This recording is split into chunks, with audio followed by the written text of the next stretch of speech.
What's going on YouTube? I'm going to show you my Galil Ace 22. There is like no content on this gun available on YouTube. There's a few videos of guys shooting it, but nobody really talks about it. So this is just kind of a little overview of it. I just purchased this gun today. I immediately got it, put the stock on it, put this optic on it, drove to the range, put 300 rounds through it. And I'm going to tell you about it because, like I said, there's not really that much information about it. So the Galil Ace 22 is just the model designation for the 5.56 Galil that is rock and lock magazines, because all the ones imported to America are AR mags other than this one. So there's conversions you can do to get this, but this is the real deal from IWI. I believe that this is the most legitimate Galil you can purchase. Because it is marked IWI, it's not marked James River Armory, it's not marked ATI, it's marked IWI. And it takes Galil mags, not AR mags, not AK mags, not AK-74 mags, Galil mags. It sucks that this is a limited edition gun, and this is the only way that you can get this. It really does. I hate that. I feel like IWI kind of missed the mark on that. I really feel like all the Galil Aces should be like this, or at least it be an option and not be like a limited edition thing. But it is, and here we are. So this gun is only available through Dissident Arms. So once you go to their website and you look at this gun, it has many different options you can add to it. So it comes with just a Picatinny butt plate, so you can do any kind of stock or brace, and it comes with a 13-inch barrel. You can also get them with an 8-inch barrel that's very similar, but that's a different designation. I got the 13-inch so I can do a pin and weld and make it into a rifle. So we're gonna go ahead and start at the tip here. So this muzzle device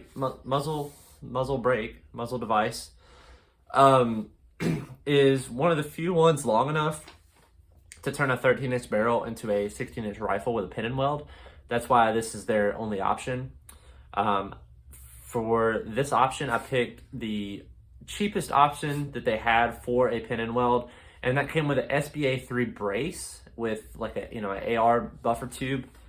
So you basically get those together. I got the cheapest option because I knew I was going to use my own stock anyways. Obviously I have the original Galil stock. We'll get to that later. There's a lot to tell you about this. This muzzle device is super loud. Most of you guys know a 13-inch 5.56 is going to be loud. I didn't think it would be this loud. I thought this thing would kind of like push it forward, almost like a blast can, but obviously it does have holes in the side, but they're not massive. So it's loud, trust me. And it kind of sucks that I went this route because, can't suppress it or anything like that. Not that I was going to. I personally don't own any tax stamps. I haven't kind of taken that plunge yet, so I figured this was the best option for me, just to go ahead and pin and weld. Don't have to worry about SBRing it. I want it to be a rifle, don't want it to be a pistol type thing. Moving on. So I'm not going to go over things that are like common knowledge, like the Galil was invented after the 6-Day War. No, we're going over the Galil Ace 22 here. And I don't want to share any basic information that's been gone over a million times. But with the handguard, I went with the default one. Super simple, just, it has this where you can move it. Well, I say you can. There it goes. So it has Picatinny underneath, so you can mount flashlights. I mounted a foregrip underneath. Took the bottom piece off. I didn't like it because my finger would want to touch this barrel right here. Dissident Arms sells an M-LOK version that looks really cool, but I'm not a fan of M-LOK myself. It's super like boomer of me to say that, but I don't like it because I don't like having to shoot with gloves. So I only shoot M-LOK if I absolutely have to have like a modern day tactical gun. This works better for me, even though it's a little bit more old school, a little bit more dated. I like it better. That's just me. That's also why I like shooting wood handguards with AKs, and it's also why I like clamshells on ARs. So just super weird preference of mine, but that's why I did this route. It is comfortable. I'm 6'5", have big hands, so it's a real fat grip that just kind of feels good. So next we have the magazines. This is a surplus mag. This is the new mag, has the teal follower. It has a bolt hole open. Actually, you can't even rack it with it like it is. But anyways, surplus mags for Galils kind of suck. I've had many bad ones. Today I shot 300 rounds through this gun and had 2 failure to feeds, and they're both due to surplus magazines. So that's kind of a sign, you know.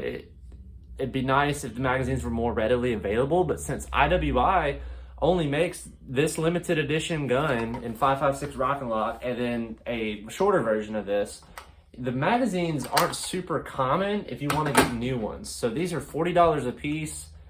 You can only get them from IWI.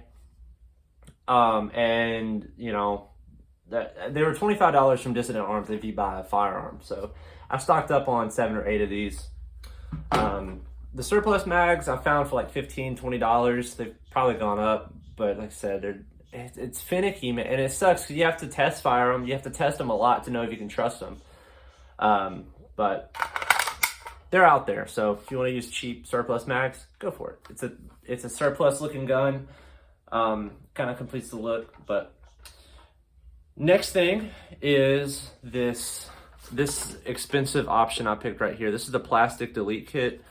The Galils, Gen 1s and 2s, have this plastic piece that goes all the way from here and hugs the magazine and goes all the way around. You can delete that in several different ways. K&S sells a kit that does it. My biggest gripe on that is the lines don't look quite right.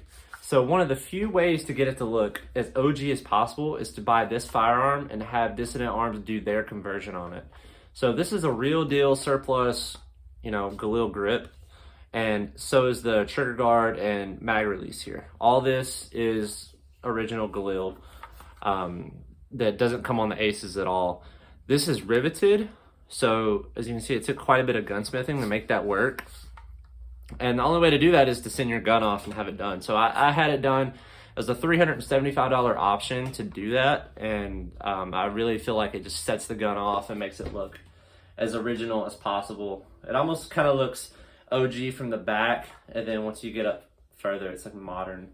But it all fits together, and it's really the only way to achieve that look. Next is the trigger. So if you guys have seen my other video, I actually had a Gen 2 545 Galil. And the reason I did 545 is because I wanted Rock and Lock. I didn't want to buy a limited edition gun, and I didn't want a bolt release. Those are the 3 things. What I found was obviously I couldn't find ammo. Everybody knows how 545 is. That, and I kind of got tired of the Gen 2 M-Lock and everything. I just said I didn't like M-Lock, and that was true with that too. It got super hot. It's super overkill. There's way too much M-Lock. It's just kind of a goofy look. The Gen 1s look so much better. But the 2 downsides of the Gen 1 are the trigger.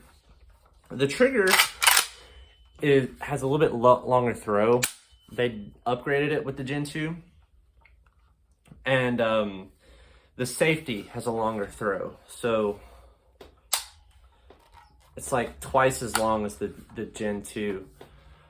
So that's 2 things you kind of have to deal with when you're backtracking to the Gen 1.